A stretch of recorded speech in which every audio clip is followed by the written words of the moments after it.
Hello दोस्तों, मेरा नाम है संजीव। आज हम लोग करेंगे क्लास 9th का साइंस सब्जेक्ट का वर्कशीट करेंगे, वर्कशीट नंबर 4।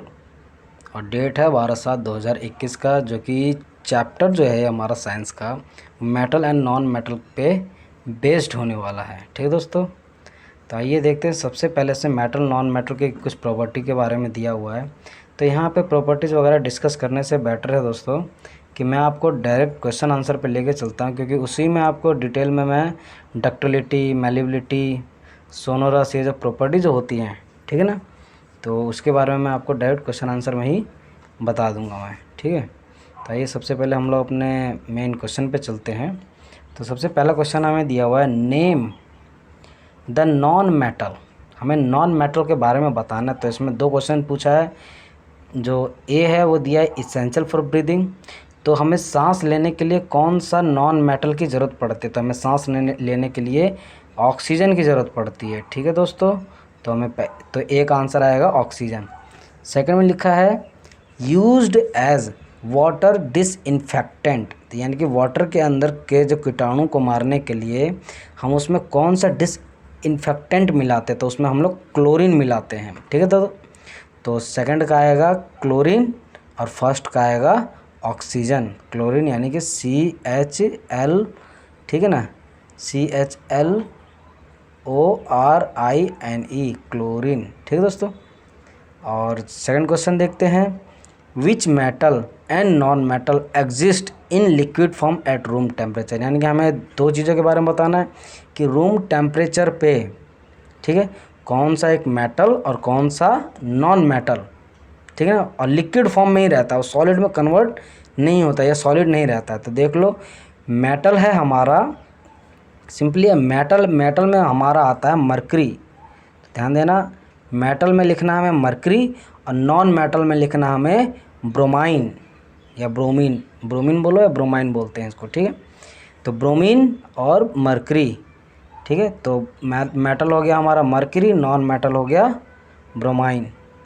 इसका थर्ड क्वेश्चन देखते हैं। थर्ड क्वेश्चन दिया हुआ है, डिफाइन डक्टिलिटी, ठीक है, एंड मैलिबिलिटी।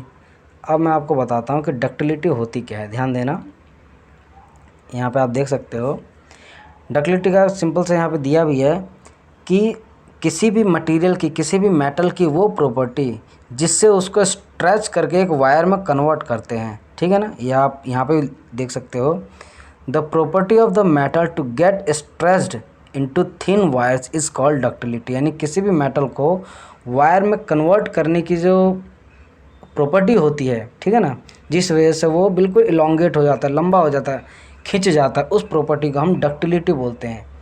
ठीक है, सिमिलरली इसी तरीके से मैलिबिलिटी क्या है?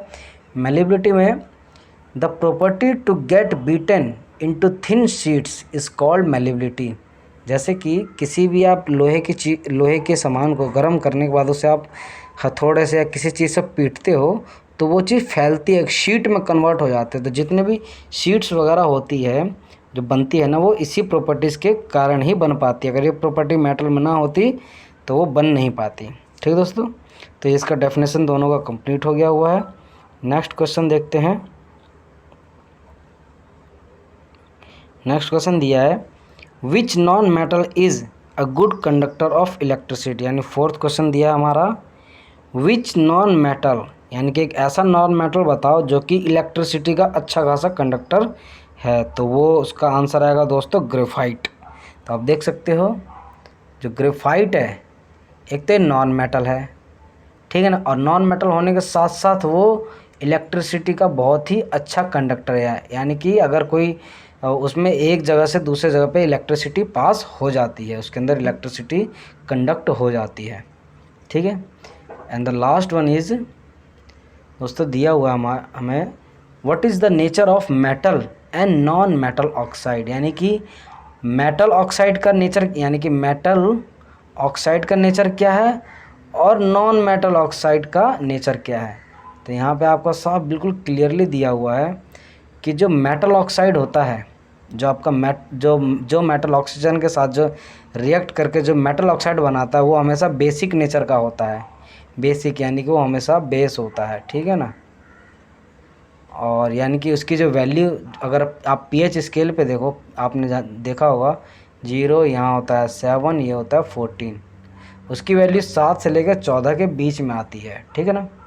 और इसी तरीके से जो नॉन मेटल होगा, और जो नॉन मेटल होगा उसका नेचर कैसा होगा, एसिडिक होगा, ठीक है। एसिडिक होने का मतलब है कि pH स्केल पे, यानी कि 0, 7, 14 pH स्केल पर अगर आप देखोगे तो 0 से 7 के बीच में होता है। हम जानते हैं कि एसिड की जो वैल्यू होती है 0 से 7 के बीच होती है, तो वो सभी एसिड होता है। तो इसका नेचर कैसा होगा, एसिडिक नेचर होगा, ठीक है दोस्तों। इसी के साथ ये 5 क्वेश्चन इसके ख़त्म हो जाते हैं। और अगर आपको वीडियो अच्छा लगे तो वीडियो को लाइक करें, शेयर करें, कमेंट्स करें। और क्लास 9th और 10th की मैथमेटिक्स और साइंस की वर्कशीट पाने के लिए मेरे इस चैनल को ज़रूर सब्सक्राइब करें। जय हिंद दोस्तों।